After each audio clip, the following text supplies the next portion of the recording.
हरे कृष्णा सभी भक्तों को सादर प्रणाम। श्रीमद् भगवत गीता सत्रों की इन श्रृंखला में आप सभी का स्वागत है। हम सभी यहाँ पर भगवान श्री कृष्ण और अर्जुन के मध्य हुए संवाद, जिसे गीतोपनिषद भगवत गीता के 700 श्लोकों के नाम से जाना जाता है, उसका श्रवण और पठन करने के लिए यहाँ सत्र 53 में आज अध्याय 17 श्रद्धा के विभाग को श्रवण और पठन करने जा रहे हैं।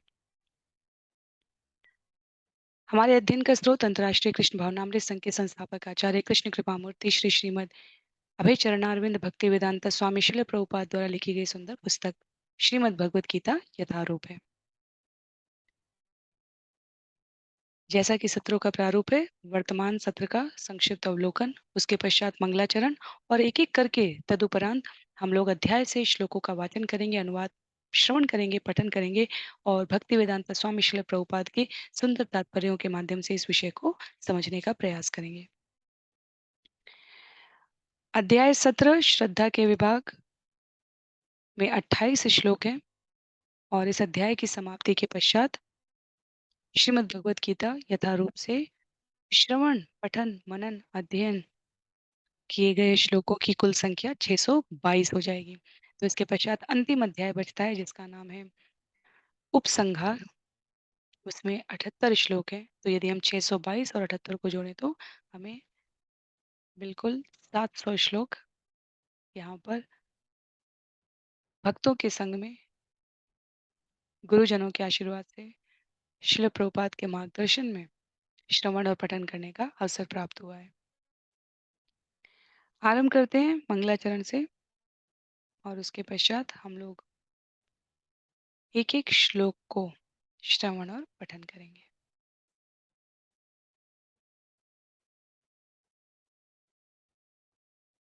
जिनके पास पुस्तक है, सदैव की तरह मेरा विनम्र अनुरोध रहेगा आपसे, आप पुस्तकों का प्रयोग करें। अन्य सभी की सुविधा के लिए यहाँ स्क्रीन पर मैं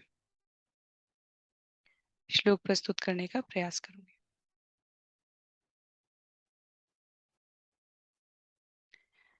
तो आरंभ करते हैं मंगलाचरण से। ओम अज्ञानतिमिरान्धस्य ज्ञानाञ्जनशलाकया चक्षुन्मीलितं येन तस्मै श्रीगुरुवे नमः। श्रीचैतन्यमनोभीष्टं स्थापितं येन भूतले स्वयं रूप कदा मह्यं ददाति स्वपदान्तिकम्। वन्देऽहं श्रीगुरो श्रीयुधपदकमलं श्रीगुरु वैष्णवांश्च श्रीरूपं साग्रजातं सहगण रघुनाथान्वितां तं सजीवं सावद्वैतं सावधूतं परिजनसहितं कृष्णचैतन्यदेवं श्रीराधाकृष्णपादान् सहगणललिता श्रीविशाखान्वितांश्च। हे कृष्ण करुणा सिंधो दीनबंधो जगतपते गोपेश गोपिका कांत राधा कांत नमोस्तुते। तप्त कांचन गौरांगी राधे वृंदावनेश्वरी वृषभानुसुते देवी प्रणमामि हरिप्रिये। वाञ्छाकल्पतरुभ्यश्च कृपा सिन्धुभ्यैव च पतितानां पावनेभ्यो वैष्णवेभ्यो नमो नमः। जय श्री कृष्ण चैतन्य प्रभु नित्यानंद श्री अद्वैत गदाधर श्रीवासादि गौर भक्त वृंद। हरे कृष्णा कृष्ण कृष्ण हरे हरे हरे राम राम राम हरे हरे। हरे कृष्णा कृष्ण कृष्ण हरे हरे हरे राम राम राम हरे हरे। हरे कृष्णा कृष्ण कृष्ण हरे हरे हरे राम राम राम हरे हरे। हरे कृष्णा। तो पुनः सभी भक्तवृंद को सादर प्रणाम। सत्र 53 में आज हम सभी भगवत गीता भगवान श्री कृष्ण और अर्जुन के मध्य संवाद के इस उपक्रम में अध्याय 17 श्रद्धा के विभाग को श्रवण और पठन करने जा रहे हैं। इस अध्याय में 28 श्लोक हैं और आचार्यों ने इस श्लोकों का वर्गीकरण कुछ इस क्रम में किया है। अनाधिकृत उपासना के बारे में अर्जुन ने जिज्ञासा की है, जिसे श्लोक संख्या 1 में व्यक्त किया है। श्लोक संख्या 2 से लेकर 7 तक गुण व्यक्ति की श्रद्धा और उपासना को निर्धारित करते हैं। तो ये जो गुण यहाँ पर कहे जा रहे हैं, ये प्रकृति के 3 गुणों की बात है, सत रज और तम। भगवान अर्जुन के प्रश्न का उत्तर देते हुए श्लोक संख्या 2 से लेकर 7 में बताते हैं कि किस प्रकार प्रकृति के गुणों का संसर्ग हमारी श्रद्धा और उपासना के उपक्रम को निर्धारित करता है। अर्थात जिस प्रकार की प्रकृति के गुण के हम संसर्ग में हैं, सतोगुण, रजोगुण, तमोगुण, हमारी श्रद्धा और उपासना की पद्धति भी वैसी ही होती जाएगी। उसके पश्चात श्लोक संख्या 8, 9 और 10 में गुणों के अंतर्गत आहार के बारे में बताया गया। सतोगुण में रहने वाला आहार कैसे करते हैं, तमोगुण में कैसे और रजोगुण में कैसे। इसी प्रकार 11, 12 और 13 में गुणों के आधार पर यज्ञ संपन्न किए जाने की प्रबुद्धता को प्रस्तुत किया गया है। 14, 15 और 16 में 3 प्रकार की तपस्या पुनः 3 प्रकार के गुणों के आधार पर बताई गई है। श्लोक संख्या 17 से लेकर 19 तक में 3 गुणों के अंतर्गत तप के बारे में बताया गया है। श्लोक संख्या 20, 21, 22 3 गुणों के अंतर्गत दान के बारे में बताता है। और श्लोक संख्या 23 से लेकर 28 तक हमें यज्ञ, तप, दान के दोषों से मुक्त होने के बारे में पूर्ण पुरुषोत्तम भगवान श्री कृष्ण के माध्यम से के द्वारा अर्जुन के माध्यम से प्राणी मात्र के कल्याण के लिए प्रस्तुत किया गया है। तो आरंभ करते हैं।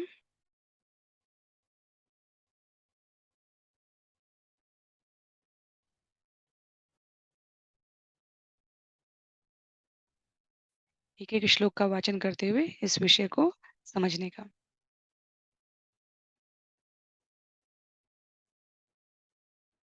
अध्याय 17 श्रद्धा के विभाग।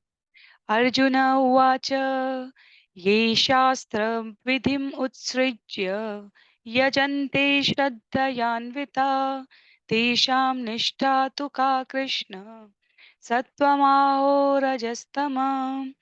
कृष्ण ने कहा है अर्जुन ने कहा, हे कृष्ण, जो लोग शास्त्र के नियमों का पालन न करके अपनी कल्पना के अनुसार पूजा करते हैं, उनकी स्थिति कौन सी है? वे सतोगुणी हैं, रजोगुणी हैं या तमोगुणी हैं?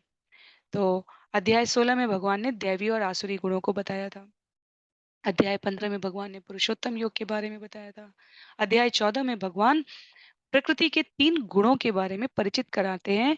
पर प्रकृति, पुरुष और चेतना अध्याय 13 में भगवान वहां पर उसकी परिभाषा पहले ही व्यक्त कर देते हैं। तो व्यवहारिक ज्ञान को स्वीकार करते हुए अर्जुन अब भगवान से प्रश्न कर रहे हैं, ऐसे व्यक्तियों का क्या जो शास्त्र के नियमों के अनुसार पूजा विधि उपासना साधना नहीं करते, अपितु अपने मन की कल्पना के अनुसार करते हैं। वो इन तीनों में से किस में आएंगे? सतोगुण में, रजोगुण में या तमोगुण में आएंगे?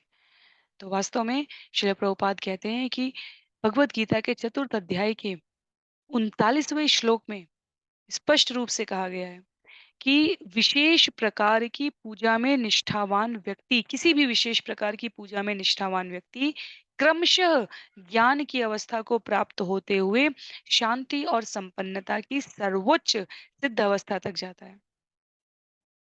चतुर्थ अध्याय के 39वें श्लोक में ये कहा गया। और 16वें अध्याय में, जिसे हमने पिछले सत्र में श्रवण किया था, वहां लिखा है, जो शास्त्र के नियमों का पालन नहीं करता वो असुर है, और जो शास्त्र के वचनों का निष्ठा पूर्वक पालन करता है वो दैवीय गुणों से युक्त है। तो अब यदि कोई ऐसा श्रद्धावान व्यक्ति है, निष्ठावान व्यक्ति है, जो कतिपय ऐसे नियमों का पालन कर रहा है जिनका शास्त्रों में उल्लेख नहीं है, तो उसकी क्या स्थिति होगी? तो पुनः अर्जुन प्राणी मात्र के कल्याण के लिए ये प्रश्न करते हैं। अर्जुन के इस संदेह का स्पष्टीकरण स्वयं भगवान श्री कृष्ण द्वारा यहाँ प्रस्तुत किया जाना है। तो वो व्यक्ति जो किसी व्यक्ति को चुनकर उस पर भगवान के रूप में श्रद्धा दिखाने लगे, वो सत में आएंगे, रज में आएंगे या तम में आएंगे? क्या वे जीवन की सर्वोच्च अवस्था को प्राप्त करेंगे? क्या वे वास्तविक ज्ञान प्राप्त करके उच्चतम सिद्ध अवस्था को प्राप्त कर पाएंगे? वो लोग जो शास्त्र के विधि विधानों नियमों का पालन नहीं कर रहे हैं, पर जिनकी श्रद्धा किसी मनुष्य पर, किसी काल्पनिक उच्च सत्ता पर आस्थिर स्थिर हो गई है, क्या उन्हें जीवन में सफलता प्राप्त होगी? तो अर्जुन इस प्रश्न के माध्यम से इन प्रकार के तर्कों का उत्तर भगवान श्री कृष्ण से यहाँ पर समझना चाह रहा है। श्लोक संख्या 2 में श्री भगवान उवाच त्रिविधा भवति श्रद्धा देहिनां सा स्वभावजा सात्विकी राजसी चैव तामसी चेति ताम शृणु। भगवान ने कहा, देहधारी जीव द्वारा अर्जित गुणों के अनुसार उसकी श्रद्धा 3 प्रकार की हो सकती है। सतोगुणी, रजोगुणी अथवा तमोगुणी। अब इसके विषय में मुझसे सुनो, क्योंकि देह के लिए कहा गया है, देहधारी के लिए कहा गया है। प्रकृति के संपर्क में आते ही प्रकृति के 3 गुण सत, रज और तम, सतोगुण, रजोगुण और तमोगुणों का सीधा प्रभाव देहधारी जीवों पर पड़ता है। तो भगवान अर्जुन को श्लोक संख्या 2 में कह रहे हैं, मैं बताता हूँ कि किस प्रकार के गुण में के संपर्क में आकर व्यक्ति किस प्रकार के व्यवहार को धारण करता है, आचरण में लाता है।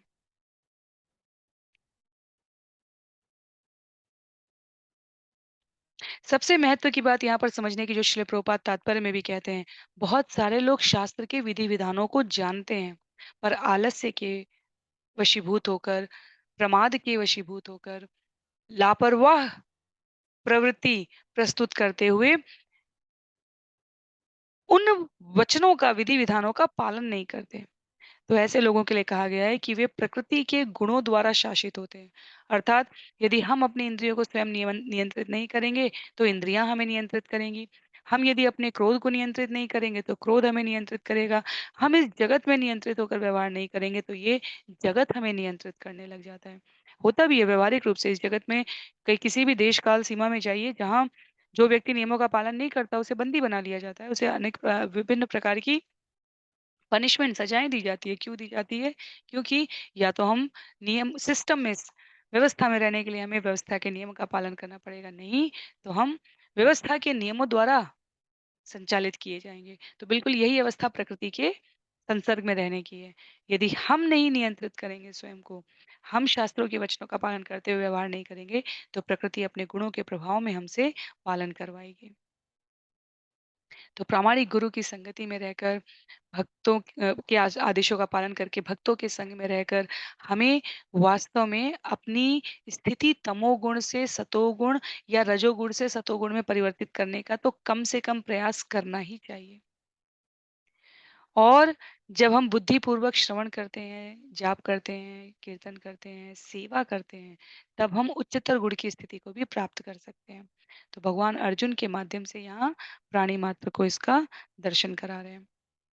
तो अर्जुन का प्रश्न है कि जो काल्पनिक रूप से कर रहे हैं उनका क्या होगा? भगवान कह रहे हैं कि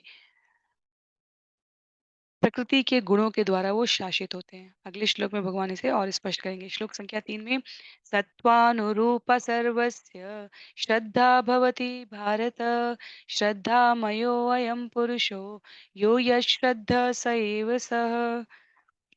ये श्लोक हमें इस अध्याय से निश्चित रूप से स्मरण होना चाहिए। हे भरतपुत्र, विभिन्न गुणों के अंतर्गत अपने अपने अस्तित्व के अनुसार मनुष्य एक विशेष प्रकार की श्रद्धा विकसित करता है। अपने द्वारा अर्जित गुणों के अनुसार ही जीव को विशेष श्रद्धा से युक्त कहा जाता है।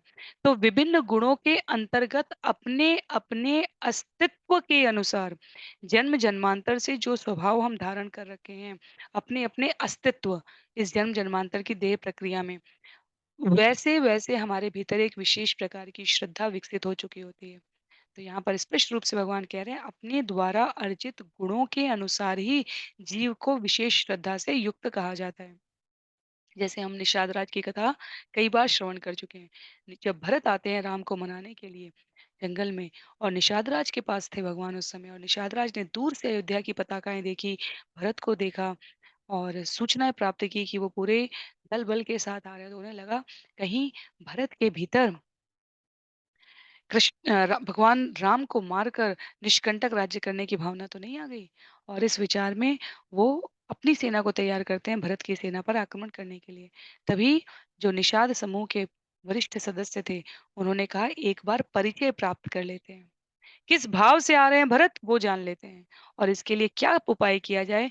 तो वृद्ध व्यक्ति ने समझाया कि हमें अनेक अलग अलग प्रकार के गुणों से युक्त भोजन उनके सामने प्रस्तुत करना है। सतोगुण से युक्त भोजन कंद मूल फल, रजोगुण से युक्त भोजन पक्का भोजन, अ, तेल में घी में छना हुआ और पकाया गया भोजन, और तमोगुण से युक्त भोजन अर्थात अभक्ष्य भोजन, सड़ा हुआ मीट, मांस, इस प्रकार का भोजन। और निषाद राज ने उनकी बात मानी।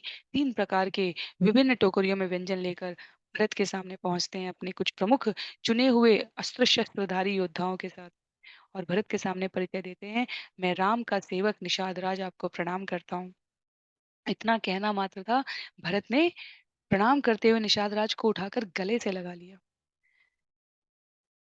राम राज्य की स्थापना में जितना सहयोग भगवान राम का है, उससे कमतर उनके विभिन्न पार्षदों का भी नहीं है। भगवान इसका श्रेय भी देते हैं समय समय पर। भरत ने कहा, तुम मेरे राम का परिचय लेकर आए हो, मेरे बड़े भ्राता का। मेरे लिए तो तुम स्वयं राम हो गए। जैसे भगवान और भगवान का नाम नहीं अलग होता। और निषाद राज को गले लगाकर भगवान की कुशल क्षेम के बारे में पूछने लगे। भोजन और भोजन और अन्य खाद्य पदार्थ का तो भरत को होश ही नहीं था। भरत तो पूरी तन्मयता से केवल निषाद से जितना संभव हो सके, हर पल का परिचय प्राप्त करने चाहने लगे। और निषाद राज भीतर ही भीतर परमेश्वर को, परमात्मा को, भगवान को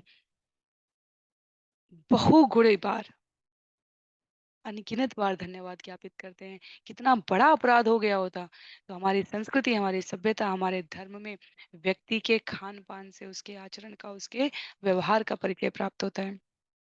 तो न सत न रज न तम। क्यों? क्योंकि भरत शुद्ध तत्व से युक्त भक्त हैं, शुद्ध भक्त हैं भरत। तो इसलिए भगवान का ये कथन यहाँ पर कि अपने द्वारा अर्जित गुणों के अनुसार ही जीव को विशेष श्रद्धा से युक्त कहा जाता है। अर्थात जन्म जन्मांतर से जिस प्रकार की प्रवृत्ति होती जा रही है, उससे एक स्वभाव का निर्माण हो गया है। और उस स्वभाव के अनुसार जीव अपने आप को विभिन्न गतिविधियों में संलग्न करता है। और उस संलग्नता की इस अवस्था में श्रद्धा भी, पूजा भी उन्हीं गुणों से संचालित हो रही होती है। श्लोक संख्या 4 में कहते हैं, यजन्ते सात्विका देवान् यक्षरक्षांसि राजसा प्रेतान् भूतगणांश्चान्ये यजन्ते तामसा जना। सतोगुणी व्यक्ति देवताओं को पूजते हैं, रजोगुणी यक्षों व राक्षसों की पूजा करते हैं, और तमोगुणी व्यक्ति भूत प्रेतों की पूजा करते हैं। बहुत ही सरल सी बात है, ये बिल्कुल आसानी से समझ में आने वाली। जो सतोगुणी व्यक्ति हैं वो देवताओं को पूजेंगे, जो रजोगुणी व्यक्ति हैं वो, यहाँ पर इस चित्र में उल्लिखित है, भूत प्रेत को तमोगुणी व्यक्ति पूजा उपासना कर रहे हैं। तो अपने अपने मन के श्रद्धा के विभाग के इस उपक्रम में भूत प्रेत की उपासना करने वाले जो तमोगुणी हो गए, भगवान की उपासना करने वाले जो सतोगुणी हो गए। और आचार्य कहते हैं यहाँ पर, भगवान कृष्ण अर्जुन के माध्यम से प्राणी मात्र को बता रहे हैं, जो रजोगुण में पवित्र प्रवृत्त व्यक्ति होते हैं, वो यक्षों राक्षसों की पूजा करते हैं, क्योंकि उनको केवल प्रतिस्पर्धा, आक्रोश में अपने कर्तव्यों की पूर्ति से अधिक अपने अधिकारों की प्राप्ति में रुचि होती है। तो सतोगुणी किसी विशेष प्रकार के देवता की विशेष अभिप्राय से पूजा करेंगे। रजोगुणी अपने आप को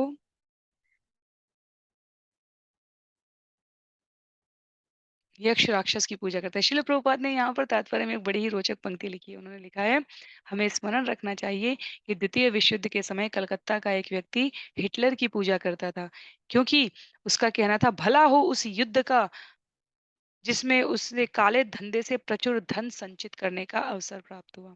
तो इसे रजोगुणी कहा गया। तो रजोगुणी तमोगुणी व्यक्ति के लिए कहा जा रहा है कि वो प्रबल मनुष्य को ही ईश्वर के रूप में चुन लेते हैं, जबकि हमारे शास्त्रों में प्रामाणिक रूप से ईश्वर की पहचान के चिन्ह संकेत बताए गए हैं, जिनका शास्त्रों में वर्णन उल्लिखित है, जिनके शास्त्रों में जिस प्रकार की शारीरिक संरचनाएं बताई गई हैं, 32 प्रकार के लक्षण बताए गए हैं भगवान जब शरीर रूप में धराधाम पर आते हैं। और जिनके, पहला शास्त्र में वर्णन रहेगा, दूसरा उनके शरीर के सांकेतिक चिन्ह इस बात को प्रस्तुत करेंगे कि वो भगवान है, और तीसरा कहा गया है, भगवान की इस धराधाम पर लीला करने के लिए उत्पत्ति होते ही सभी परिस्थितियाँ मनोनुकूल, मनोहारी हो जाती हैं। सांस्कृतिक, आर्थिक, राजनैतिक, अंतरिक्ष में ग्रह अपने आप को उन्नत, समुन्नत अवस्था में उपस्थित कर लेते हैं। भगवान ग्रहों के अनुकूल होने का इंतजार नहीं करते प्रकट होने के लिए। ग्रह अपने आप को सर्वोत्कृष्ट अनुकूल अवस्था में बैठा लेते हैं, जब भगवान को प्रकट होना होता है। और इसी प्रकार तमोगुणी व्यक्तियों के लिए कहा गया है कि वे प्रेतों की पूजा करते हैं, किसी मृत प्राणी की कब्र पर पूजा करेंगे, किसी अलग-अलग भूतों की पूजा करेंगे। और भगवत गीता अध्याय 10 में भगवान ने स्पष्ट कर दिया था विभूतियों में, भय का स्रोत भी मैं हूँ और अभय का मूल भी मैं हूँ। सभी प्रकार के भयों का नाश करने वाला और सबसे विकराल भय, काल, मृत्यु, वो भी मैं स्वयं ही हूँ। तो इस प्रकार भगवत शरण में रहने से सभी प्रकार के गुणों से ऊपर जाने की प्रवृत्ति विकसित होती है। पर यदि जीव अपने आप को इसमें प्रवृत्त नहीं करता, इसमें नहीं लगाता, तो क्या होता है? वो अपने आप को इससे अलग नहीं कर पाता। इसी जन्म जन्मांतर के क्रम में अपने आप को बांध के रखा रहता है। तो यहाँ पर पूजा, विश्वास, श्रद्धा के लिए कहा गया। हमने ये 3 प्रकार समझे। क्या हैं 3 प्रकार? जो तमोगुण में करेंगे वो भूत आत्मा को करेंगे, जो रजोगुण में करेंगे वो यक्ष राक्षसों की करेंगे और जो सतोगुण में करेंगे वो शास्त्रों के अनुसार देवताओं की करेंगे किसी विशेष अभिप्राय प्रयोजन की पूर्ति के लिए। और इन तीनों के ऊपर जो शुद्ध सत्व है वो पूर्ण पुरुषोत्तम भगवान श्री कृष्ण की उपासना करते हैं। इसके पश्चात श्लोक संख्या 5 और 6 एक साथ यहाँ पर प्रस्तुत किए गए हैं। अशास्त्र विहितम घोरम तप्यन्ते ये तपोजना दंभाहंकार संयुक्ता कामराग बलान्विता कर्षयन्त शरीरस्थम भूतग्रामम चेतस माम चैवांत शरीरस्थम तान् विद्यासुर निश्चयान्।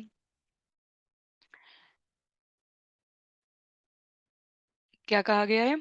जो लोग दंभ तथा अहंकार से अभिभूत होकर शास्त्र विरुद्ध कठोर तपस्या और व्रत करते हैं, जो काम तथा आसक्ति द्वारा प्रेरित होते हैं, जो मूर्ख हैं तथा जो शरीर के भौतिक तत्वों को तथा शरीर के भीतर स्थित परमात्मा को कष्ट पहुंचाते हैं, वे असुर कहे जाते हैं।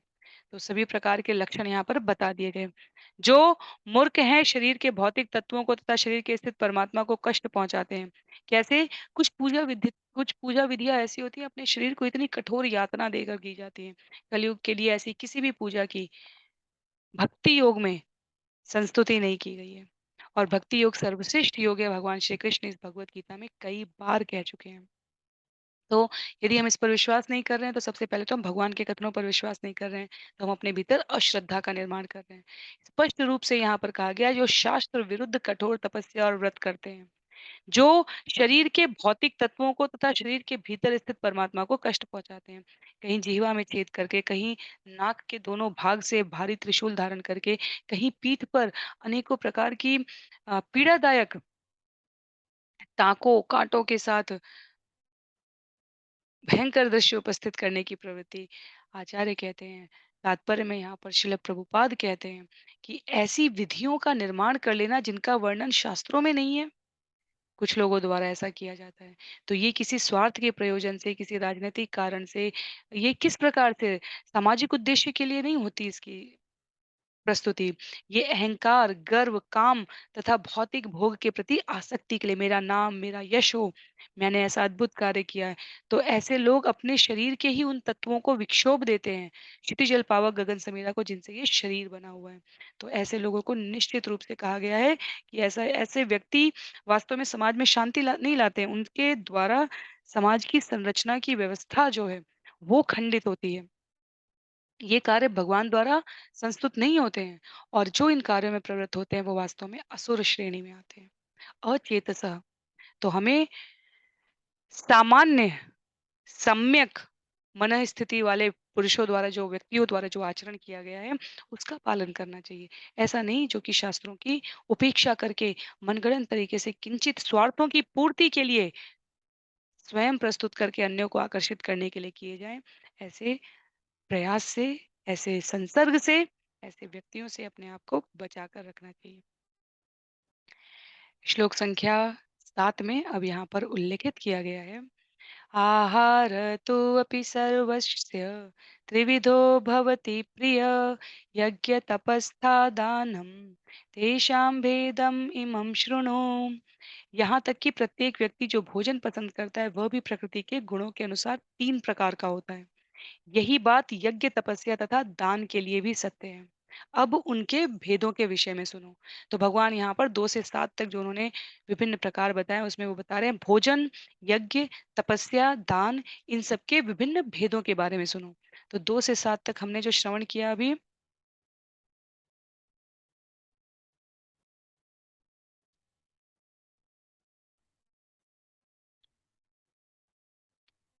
वो गुण के अनुसार व्यक्ति की श्रद्धा और उपासना कैसे निर्धारित होती है, उसका परिणाम क्या होता है, भगवान अर्जुन को स्पष्ट कर रहे हैं। अब 8, 9, 10 में गुणों के तो अब 3-3 श्लोकों पर आहार, यज्ञ, तपस्या, तप, दान इनके बारे में वर्णन किया गया है।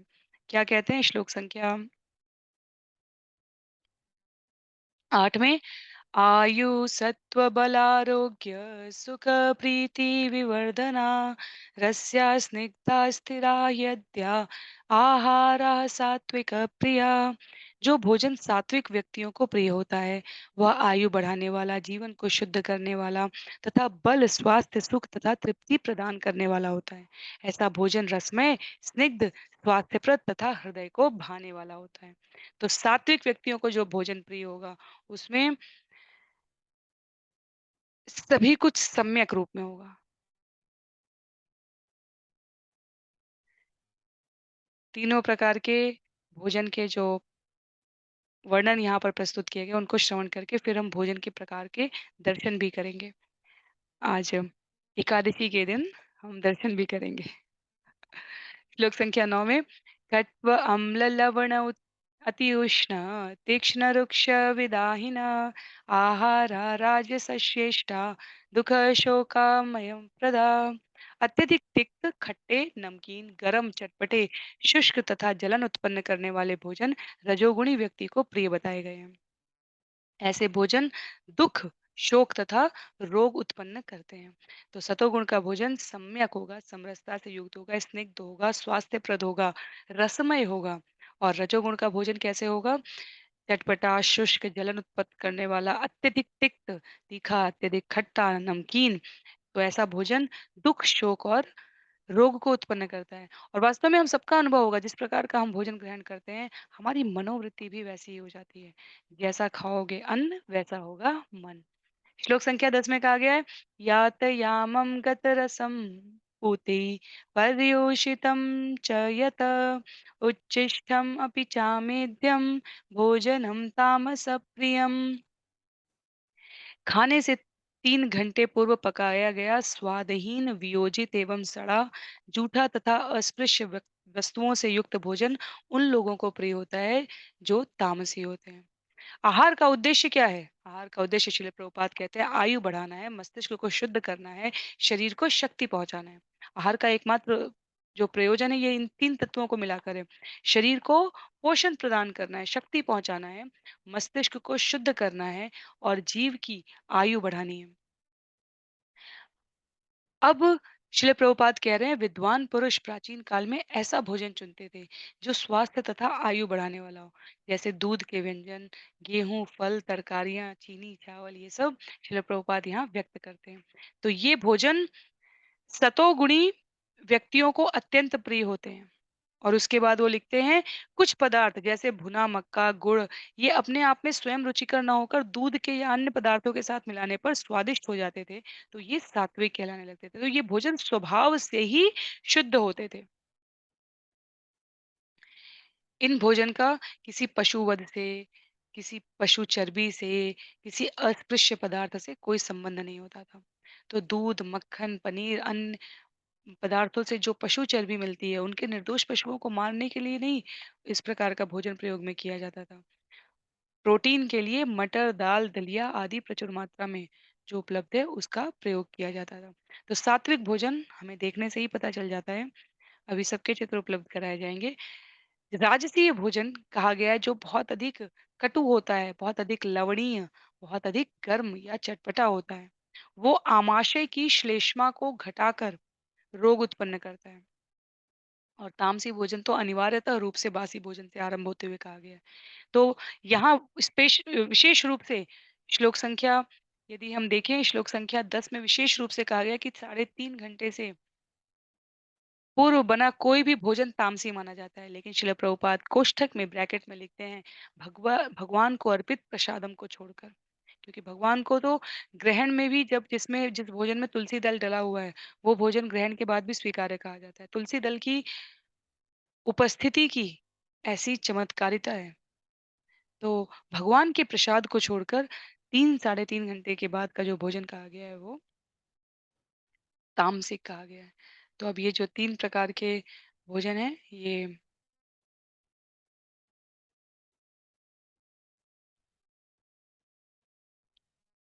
कुछ ऐसे दिखेंगे हमें। तो प्रथम चित्र में कंद-मूल, फल इस प्रकार से हमें सात्विक भोजन दिख रहे हैं। उसके पश्चात हमें राजसिक भोजन दिख रहे हैं और नीचे तो लगभग-लगभग सब कुछ तामसिक ही है। संभवतः नीचे की पंक्ति के प्रथम नहीं, सभी कुछ तामसिक है नीचे। और दाईं तरफ ये व्यक्ति दिख रहे हैं जो कि भोजन को खाने के लिए जीना, सदैव कहा जाता है जीने के लिए खाना है, खाने के लिए नहीं जीना है। पर वो जो व्यक्ति वहाँ पे दिख रहे हैं भोजन करने के इस प्रयास में, उनके जीवन का एकमात्र उद्देश्य सिर्फ भोजन करना ही लग रहा है। तो आचार्य इसकी संस्तुति नहीं करते क्योंकि शास्त्र में इसका वर्णन नहीं है और भगवान द्वारा यहाँ अर्जुन से पूछे जाने पर इसकी इसका निषिद्धीकरण किया गया है। शरीर को शक्ति देने के लिए, आयु को बढ़ाने के लिए, स्वास्थ्य को उन्नत रखने के लिए, मस्तिष्क का ऊर्जापूर्ण तरीके से ऊर्जा के साथ प्रयोग करने के लिए भोजन ग्रहण करने का विधान बताया गया है और जो सम्यक हो, स्निग्ध हो, रसमय हो, वैसे भोजन करने चाहिए। उसके पश्चात श्लोक संख्या 11, 12 और 13 में अ, गुणों के अनुसार अलग-अलग यज्ञ के बारे में बताया गया है। अफलाकांक्षिभिः यज्ञो विधिदिष्टो य इच्यते यष्टव्यमेवेति मनः समादाय स सात्विकः। यज्ञों में वही यज्ञ सात्विक होता है जो शास्त्र के निर्देशानुसार कर्तव्य समझकर उन लोगों के द्वारा किया जाता है जो फल की इच्छा नहीं करते। तो ये हम सभी को पता है। कर्म फल भगवान को अर्पित करने के लिए उत्तरदायित्व पूर्ण तरीके से जो अनासक्त रहकर किसी यज्ञ का आयोजन करते हैं, वो वास्तव में यज्ञ के प्रयोजन को फलीभूत करते हैं, वो प्राप्त करते हैं। भौतिक दृष्टि के लाभ को लेकर यज्ञ नहीं करना चाहिए। भगवान तो केवल पत्रम पुष्पम फलम तोयम की आकांक्षा रखते हैं। जीव को सरल, सहज, सतर्क इन 3 गुणों को सदैव अपने भीतर धारण करने का अभ्यास करना चाहिए। जो बिना किसी लाभ की आकांक्षा के किया गया यज्ञ है, प्राणी मात्र के कल्याण के लिए, भगवान की प्रसन्नता के लिए, वो सात्विक कहा गया है। अभिसंधाय तु फलम दंभार्धमपि चैव यत् इज्यते भरत श्रेष्ठम तम यज्ञम विद्धि राजसम। लेकिन हे भरत श्रेष्ठ, जो यज्ञ किसी भौतिक लाभ के लिए या गर्ववश किया जाता है, उसे तुम राजसी मानो। भौतिक लाभ के लिए लोगों में हमारा यश बढ़े, मान बढ़े, सम्मान बढ़े, कहा जाए इतना विशद आयोजन, ऐसे यज्ञ को राजसी यज्ञ कह दिया गया है। तो सरल है ये सब, बिल्कुल इसमें कोई बहुत बड़ा दर्शन सिद्धांत नहीं है, ये व्यवहार है और व्यवहार हमें आसानी से समझ में आता है, इसलिए इसीलिए भगवत गीता को विज्ञान कहा गया है। वह ज्ञान जो व्यवहार रूप से प्रयोग किया जा रहा हो उसे विज्ञान कहा गया। श्लोक संख्या 13 में विधिहीनम असृष्टन्नम मंत्रहीनम अदक्षिणम श्रद्धा विरहितम यज्ञम तामसम परिचक्षते। जो यज्ञ शास्त्र के निर्देशों की अवहेलना करके प्रसाद वितरण किए बिना, वैदिक मंत्रों का उच्चारण किए बिना, पुरोहितों को दक्षिणा दिए बिना तथा श्रद्धा के बिना संपन्न किया जाता है, वह तामसी माना जाता है। अर्थात शास्त्र के आदेश की कहीं कोई शिरोधार्यता नहीं है, प्रसाद का कोई वितरण नहीं है, वैदिक मंत्र का उच्चारण नहीं है, पुरोहितों को दक्षिणा लिए बिना और श्रद्धा के बिना संपन्न किया जा रहा है। तो ऐसे यज्ञ को क्या कहा गया? तामसी यज्ञ कहा गया। क्यों? क्योंकि ये तो निश्चित रूप से पूरी तरह से मनोरंजन के लिए यज्ञ कहा गया है। ये इससे समाज को कोई लाभ नहीं पहुंचता, इससे व्यक्ति के भीतर तामसी प्रवृत्ति उद्भूत होती है, इसलिए इसकी संस्तुति नहीं की गई है। तो कुछ भी कठिन लगे तो निश्चित रूप से आप अपने कमेंट बॉक्स में यहाँ पर बता सकते हैं, अन्यथा विषय सरल है, सपाट है। श्लोक संख्या 14, 15 और 16 में तपस्या के बारे में बताया गया। तो 3 प्रकार के गुणों के अंदर 3 प्रकार की तपस्या भी होती है। क्या कहा गया है यहाँ पर? देव द्विज गुरु प्राज्ञ पूजनम शौचमार्जवम ब्रह्मचर्यम अहिंसा च शारीरम तप उच्यते। शारीरिक तपस्या के बारे में यहाँ पे बताते हुए कहा गया, परमेश्वर, ब्राह्मणों, गुरु, माता पिता जैसे गुरुजनों की पूजा करना तथा पवित्रता, सरलता, ब्रह्मचर्य और अहिंसा ही शारीरिक तपस्या है। तो इस शरीर की 3 प्रकार की तपस्या में शरीर की तपस्या क्या है? शरीर की तपस्या क्या गया? पवित्रता, सरलता, ब्रह्मचर्य, अपने से श्रेष्ठतर शारीरिक शिष्टाचार में, सामाजिक संबंधों में और आध्यात्मिक अर्थों में परमेश्वर, ब्राह्मण, गुरु, माता-पिता और गुरुजन जैसे शुभचिंतक के लिए कहा जा रहा है कि इनकी वस्तुतः पूजा करना एक प्रकार से, और ब्रह्मचर्य, सरलता, पवित्रता, अहिंसा जैसे गुणों को धारण करना, ये शारीरिक तपस्या कही गई है। श्लोक संख्या 15 में अनुद्वेगकरं वाक्यं सत्यं प्रियहितं च यत् स्वाध्यायाभ्यसनं चैव वाङ्मयं तप उच्यते। सच्चे भाने वाले, हितकर तथा अन्यों को शुद्ध न करने वाले वाक्य बोलना और वैदिक साहित्य का नियमित पारायण करना, ये वाणी की तपस्या कही गई है। तो वाणी की तपस्या, हमने शरीर की तपस्या के बारे में सुना, अब हम वाणी की तपस्या, क्या है वाणी की तपस्या? अन्यों को शुद्ध नहीं करना है, हितकर वचन बोलने हैं, सच्चे और भाने वाले वचन में, बड़े परस्पर विरोधी लगते हैं ये बात। अगर अहित नहीं करना चाहते हैं, शुद्ध नहीं करना चाहते हैं और तब सच्चे और हितकर वचन बोलें, तो सामान्यतः ये सुनने वाले द्वारा स्वीकृत नहीं किए जाएंगे। पर वाणी की तपस्या ही कुछ ऐसी है, पहले सोचना फिर वाक्य बोलना, वैदिक साहित्य का नियमित पारायण करना अर्थात बोलना, सत्रों को श्रवण करना, सत्रों के बारे में वाचन करना वैदिक साहित्य का। तो शरीर की तपस्या और यहाँ पर वाणी की तपस्या बताई गई है। तो वैदिक साहित्य जो विपुल भंडार है सभी प्रकार के ज्ञान के स्रोत का, उसका अध्ययन करना चाहिए, ये वाणी की तपस्या है। अनर्गल प्रलाप नहीं करना चाहिए, व्यर्थ की वार्ता नहीं करनी चाहिए, ये वाणी की तपस्या है।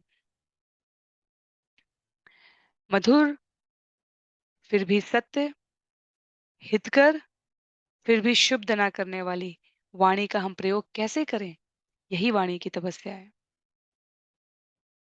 श्लोक संख्या 16 में मन प्रसाद सौम्यत्वं मौनम आत्मविनिग्रह भाव संशुद्धि इत्येत तपो मानसमुच्यते। तथा संतोष, सरलता, गंभीरता, आत्म संयम एवं जीवन की शुद्धि, ये मन की तपस्या कही गई है। मन का अर्थ क्या है? इंद्रिय सुख से स्वयं को विलग रख कर देना। और संतोष, सरलता, गंभीरता, आत्म संयम, जीवन में शुद्धि, इनका प्रादुर्भाव कब होता है? जब जीवन में मन की तपस्या को साधा जाता है। तो इंद्रिय तुष्टि के विचार से मन को अलग रखेंगे तो मन की तुष्टि, मन की तृप्ति हो पाती है।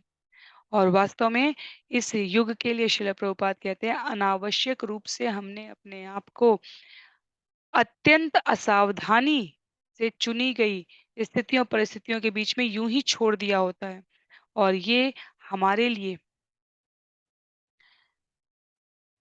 अगले जन्म जन्मांतर के लिए, वर्तमान प्रारब्ध के लिए बहुत सुखमय स्थिति नहीं होती है।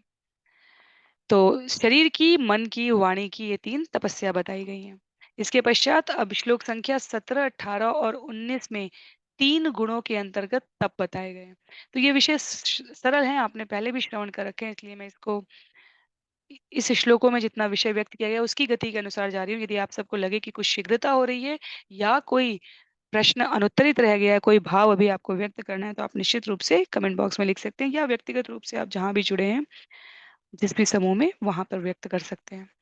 तो अब तप के बारे में यहाँ पर श्लोक संख्या 17 में श्रद्धया परया तप्तं तप तत्त्रिविधं नरे अफलाकांक्षी युक्त सात्विकं परिचक्षते। भौतिक लाभ की इच्छा ना करने वाले तथा केवल परमेश्वर में प्रवृत्त मनुष्यों द्वारा दिव्य श्रद्धा से संपन्न यह 3 प्रकार की तपस्या सात्विक तपस्या कहलाती है। कैसी? भौतिक लाभ की इच्छा ना करना, केवल परमेश्वर में अपने आप को प्रवृत्त रखना और दिव्य श्रद्धा को धारण करना। तो ये 3 प्रकार की तपस्या को सात्विक तपस्या कहा गया है। रजोगुणी तपस्या किसे कहा गया? सत्कारमानपूजार्थं तपोदम्भेन चैव यत् क्रियते तदहितं प्रोक्तं राजसं चलमध्रुवम्। जो तपस्या दंभ पूर्वक तथा सम्मान, सत्कार एवं पूजा कराने के लिए संपन्न की जाती है, वह राजसी कहलाती है। यह न तो स्थायी होती है और न शाश्वत। कई बार आजीविका के संग्रह के लिए मनुष्यों द्वारा इस प्रकार की भभूति, भस्म लपेटकर किंचित अस्वच्छ तरीके से स्वयं को प्रस्तुत किया जाता है, जो कि विकृत प्रतिबिंब होता है वास्तविक सिद्धि में रत योगियों का, उनका अपनी जीविका चलाने के लिए किंचित सामाजिक अराजक तत्वों द्वारा पालन करने का प्रयास होता है। श्रील प्रभुपाद यहाँ व्याख्या में कहते हैं, ये ऐसी तपस्या ना तो स्थायी होती है, ना शाश्वत होती है। इनके फल क्षणिक होते हैं, कुछ समय तक रहते हैं, फिर कभी स्थायी नहीं रहते। अर्थात इनसे भी बड़ा जब कोई जोकर हास्यास्पद स्थिति वाला व्यक्ति उत्पन्न हो जाता है, तब वो उसे उस परिप्रेक्ष्य में समझ पाते हैं। और श्लोक संख्या 19 में तामसी तपस्या के बारे में बताया गया है। क्या कहा गया है? मूढ़ ग्राहेणात्मनो यत् पीड़या क्रियते तप परस्योत्साधनार्थम वा तत्तामसम उदायतम। मूर्खतावश आत्म उत्पीड़न के लिए या अन्यों को विनष्ट करने या हानि पहुंचाने के लिए जो तपस्या की जाती है, वह तामसी कहलाती है।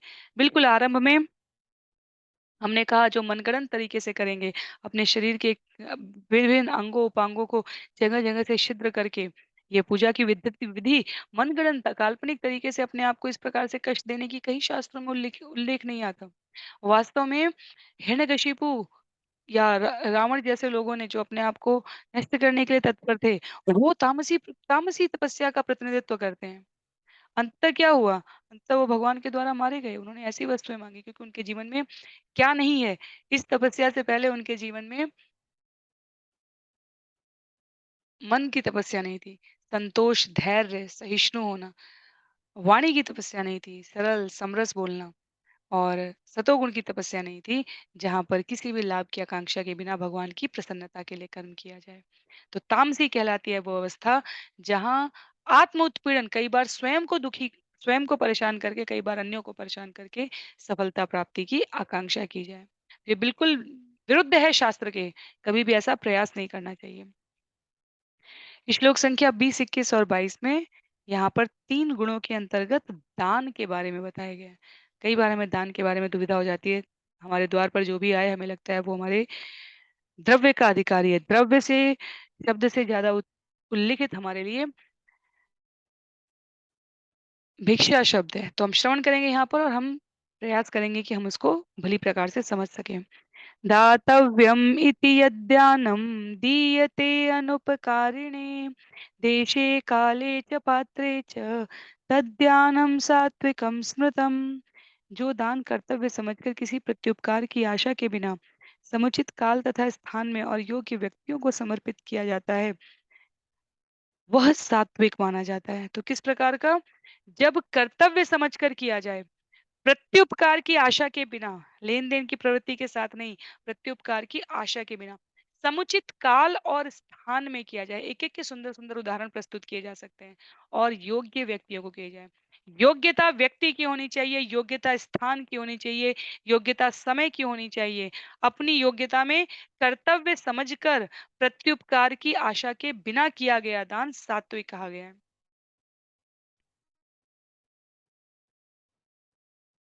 आध्यात्मिक विधियों का कभी भी हमें साइड नहीं लेना चाहिए। हमें उनकी उनकी उनको नकारात्मक या उनको एक निष्क्रिय अवस्था में नहीं उपलब्ध रखना चाहिए। हमें उनका सम्यक प्रयोग करना चाहिए। उसके पश्चात श्लोक संख्या 21 में कहा है, यत्तु प्रत्युपकारार्थं फलम् उद्दिश्य वा पुनः दीयते च परिक्लिष्टं तद्दानं राजसं स्मृतम्। किंतु जो दान प्रत्युपकार की भावना से या कर्मफल की इच्छा से या अनिच्छा पूर्वक किया जाता है, वह रजोगुणी होता है। अनिच्छा से काम करना, लेन देन के व्यवहार के अनुसार काम करना, सकाम कर्म की भावना से मैंने ऐसा किया तो मुझे ऐसा मिलना चाहिए, इस भाव से प्रतिस्पर्धा के साथ किया जाता है, उसे कहा जाता है राजसी, रजोगुणी दान।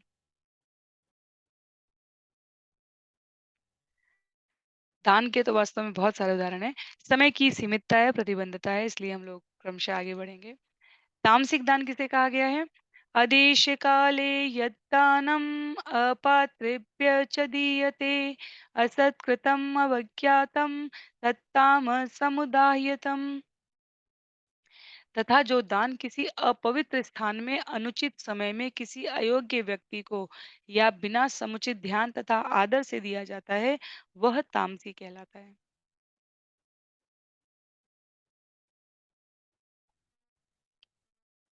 जितने भी प्रकार के क्रॉस नहीं वाले चिन्ह हैं, वो यहाँ पर व्यक्त किए गए हैं तामसी दान में। क्या कहा जा रहा है? अनुचित समय है, अनुचित स्थान है, अयोग्य व्यक्ति है, समुचित आदर और सम्मान का अभाव है और ऐसी अवस्था में किया गया दान किसी भी प्रकार की पवित्रता, शुभता नहीं लाता। उदाहरण,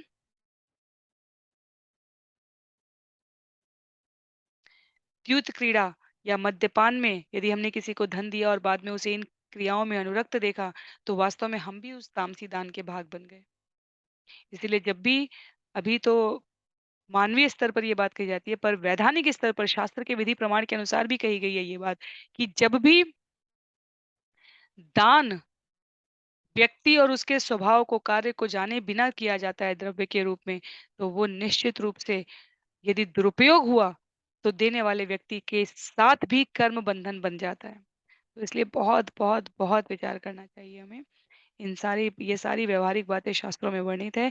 सही मार्गदर्शन में हमें इनका प्रयोग करना चाहिए। श्लोक संख्या 23 से लेकर 28 तक इन 6 श्लोकों में यज्ञ, तप और दान में दोषों से मुक्त कैसे हुआ जाए?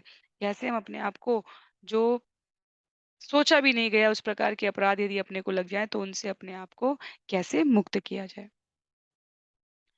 तो श्लोक संख्या 23 में कहा गया है,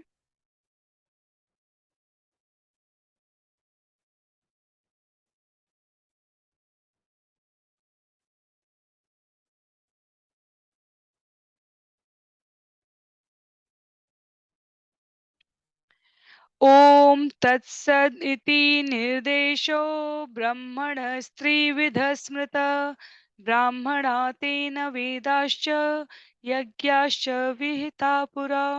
सृष्टि के आदि काल से ओम तत्सत ये तीन शब्द पर ब्रह्म को सूचित करने के लिए प्रयुक्त किए जाते रहे हैं।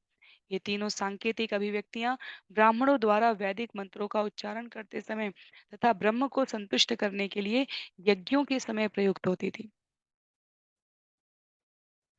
ओम तत्सत यहाँ पर किसी भी प्रकार के यज्ञ, तप, दान से अपराध वृत्ति यदि हमारे द्वारा अनावश्यक रूप से, यदि हमारे द्वारा अनजाने में की गई है, तो उससे कैसे मुक्त हुआ जाए? तो चाहे सात्विक हो, चाहे राजसिक हो, चाहे तामसिक हो, चाहे उत्तम हो, चाहे मध्यम हो, चाहे निम्न हो, ये सभी किसी न किसी भौतिक गुण से कलुषित हैं। और जब ये ब्रह्म ओम तत्सत को निर्देशित करके, लक्षित करके किए जाते हैं, तब ये आध्यात्मिक उन्नति के साधन बनते हैं। तो इसलिए हमारे कार्यों में, विचारों में, वाणी में किसी भी प्रकार की कलुषता व्याप्त न रहे, इस संदर्भ में कहा गया है कि ओम तत्सत ये तीन शब्द विशेष रूप में परम सत्य भगवान के सूचक हैं, जो वैदिक मंत्रों में सदैव ओम के रूप में स्थित रहते हैं। तो यज्ञ, दान, तप ये सब हमें सत्योगुण में करना चाहिए। तमोगुण में करने से, रजोगुण में करने से ये सभी निम्न कोटि को चले जाएंगे। यहाँ पर श्रील प्रभुपाद वास्तव में वेदों का उल्लेख करते हुए अलग अलग विधि से, वाणी के लयबद्धता से कैसे जाप किया जाए, उसके बारे में, ओम तत्सत के बारे में बताते हैं।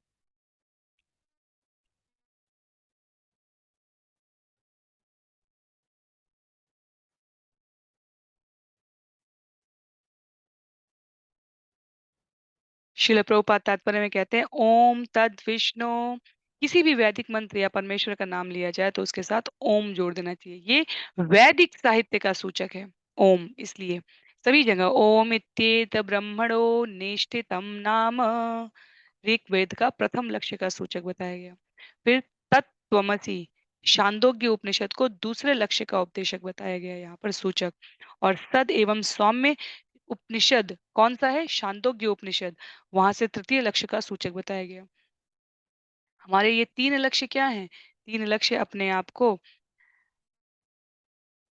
पूर्ण रूप से ब्राह्मण, वैदिक मंत्र, ब्रह्मा को संतुष्ट करते हुए योगियों को यज्ञ की विधियों में संग देने के लिए प्रस्तुत किए गए। श्लोक संख्या 24 में आगे इसकी इसकी प्रस्तुति करते हुए कहा गया है, तस्मादोममित्युदाहृत्य यज्ञदानतपक्रिया प्रवर्तन्ते विधानोक्ता सततं ब्रह्मवादिनाम्। अतएव योगी जन ब्रह्म की प्राप्ति के लिए शास्त्रीय विधि के अनुसार यज्ञ दान तथा तप की समस्त क्रियाओं का शुभारंभ सदैव ओम से करते हैं। ये क्यों बताया जा रहा है? ये बताया जा रहा है अपने आप को यज्ञ तप और दान में किए जाने वाले दोषों से कैसे मुक्त किया जाए। तो ओम से उच्चारण करते हुए भगवान की उपस्थिति हर कार्य क्षेत्र में किसी भी क्रिया की सिद्धि को निश्चित कर देती है। इसलिए ओम शब्द के महत्व को यहाँ पर वर्णित किया गया है। श्लोक संख्या 25 में तत इति अनभिसन्धाय फलं यज्ञ तप क्रिया दान क्रियाश्च विविधा क्रियन्ते मोक्ष कांक्षी भी। मनुष्य को चाहिए कि कर्मफल की इच्छा किए बिना विविध प्रकार के यज्ञ तप तथा दान को तत् शब्द कहकर संपन्न करें। ऐसी दिव्य क्रियाओं का उद्देश्य भव बंधन से मुक्त होना होता है। तो कर्मफल की इच्छा तो करनी ही नहीं है, पर यज्ञ तप और दान को ततः आध्यात्मिक पद पर उठने के लिए किसी लाभ के बिना भगवान के परम धाम को जाने के उद्देश्य से चरम उपलब्धि युक्त इस शिक्षा को हमें स्वीकार करना चाहिए। तो अंतिम कुछ श्लोक हैं इस अध्याय से, श्लोक संख्या 26 और 27 एक साथ प्रस्तुत करते हुए यहाँ पर कहा गया है सद्भावे साधु भावे च सदित्येतत् प्रयुज्यते प्रशस्ते कर्मणि तथा सक्षब्द पार्थ युज्यते यज्ञे तपसि दाने च स्थिति सदिति चोच्यते कर्म चैव तदर्थीयं सदित्येवाभिधीयते। परम सत्य भक्तिमय यज्ञ का लक्ष्य है और उसे सत शब्द से अभिहित किया जाता है।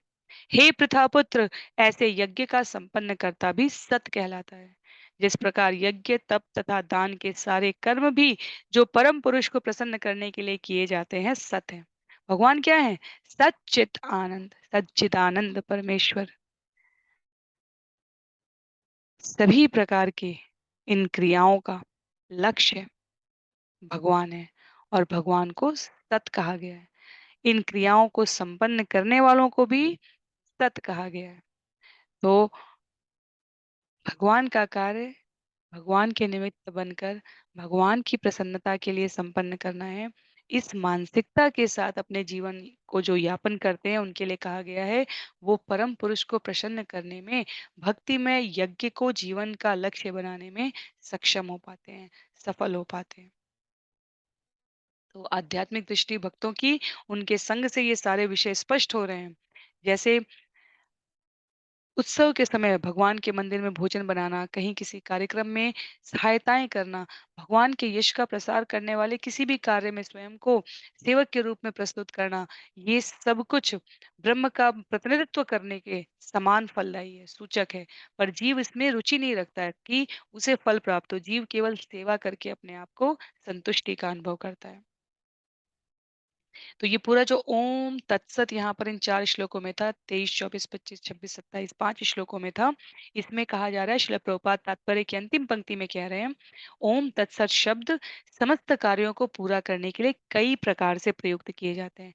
आरंभ करने के लिए, उत्साहवर्धन करने के लिए, उद्देश्य को लक्षित करने के लिए, अंततः परिणाम से स्वयं को मुक्त करके भगवान की शरणागति में उनकी प्रसन्नता के लिए स्वयं को प्रस्तुत करने से, तो विभिन्न प्रकार के कार्यों से प्रयुक्त किए जाते हैं ये ओम तत्सत। और इस अध्याय के अंतिम श्लोक में, श्लोक संख्या 28 में भगवान कह रहे हैं अश्रद्धया हुतम दत्तम तपस्तप्तम कृतम च यत् असदिच्युत्यते पार्थ न च तत्प्रेत्य नो इह। हे पार्थ, श्रद्धा के बिना यज्ञ दान या तप के रूप में जो भी किया जाता है वह नश्वर है, वह असत कहलाता है और इस जन्म तथा अगले जन्म दोनों में ही व्यर्थ चला जाता है। पूरे अभी तक के सभी प्रकार की क्रियाओं का सार बता दिया। क्या कहा कि यदि असत युक्त कर्म किए जा रहे हैं, यज्ञ तप दान किसी भी विधि में, तो वो इस जन्म और अगले जन्म दोनों में व्यर्थ हो जाता है, क्योंकि वो असत है, वो असत को नश्वर कहा गया है। तो बिना आध्यात्मिक लक्ष्य के यज्ञ, दान, तप सभी कुछ व्यर्थ है। वास्तव में इस भौतिक जगत में भी जब हम कोई खेल खेलते हैं, तो उसमें लक्ष्य गोल पोस्ट बनाए जाते हैं या कुछ निश्चित संख्या में कुछ क्रियाओं को पूरा करना होता है, तो वहाँ भी लक्ष्य है। तो जब जीवन का ही लक्ष्य नहीं रहेगा, तो ऐसा व्यक्ति किस प्रकार सफल हो सकता है? और लक्ष्य क्या है? यहाँ लिखा है, समस्त वैदिक आदेशों के पालन का चरम लक्ष्य कृष्ण को जानना है। संपूर्ण वैदिक शास्त्र में भगवान में श्रद्धा की संस्तुति की गई है और श्रद्धा तथा समुचित मार्गदर्शन के बिना जीवन में कभी किसी को कोई शुभदायक फल प्राप्त नहीं हुआ है। दो चीजें क्या? श्रद्धा और समुचित मार्गदर्शन। इसके अभाव में यह अत्यंत दुष्कर हो जाता है।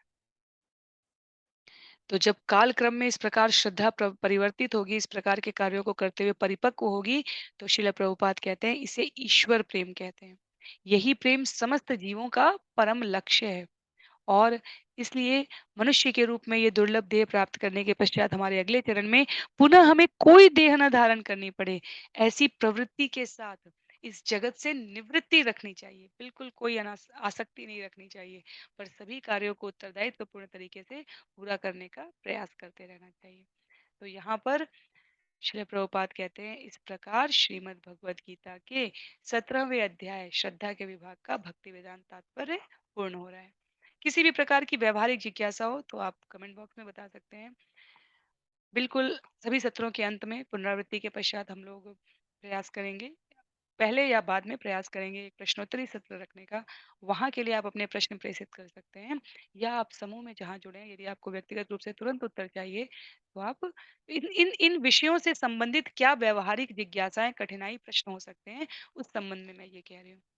तो जहाँ भी आप जुड़े हैं वहाँ आप प्रेषित कर सकते हैं। आज के लिए सत्र को यहीं पर समाप्त करेंगे।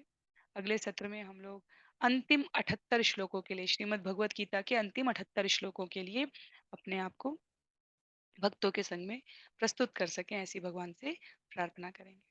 तो 622 श्लोकों के साथ आज अध्याय 17 श्रद्धा के विभाग यहाँ पर समाप्त करते हैं। श्रील प्रभुपाद की जय, श्रील गुरुदेव की जय, अनंत कोटि वैष्णव वृंद की जय, श्रीमद् भगवत गीता यथा रूप की जय। हरे कृष्ण।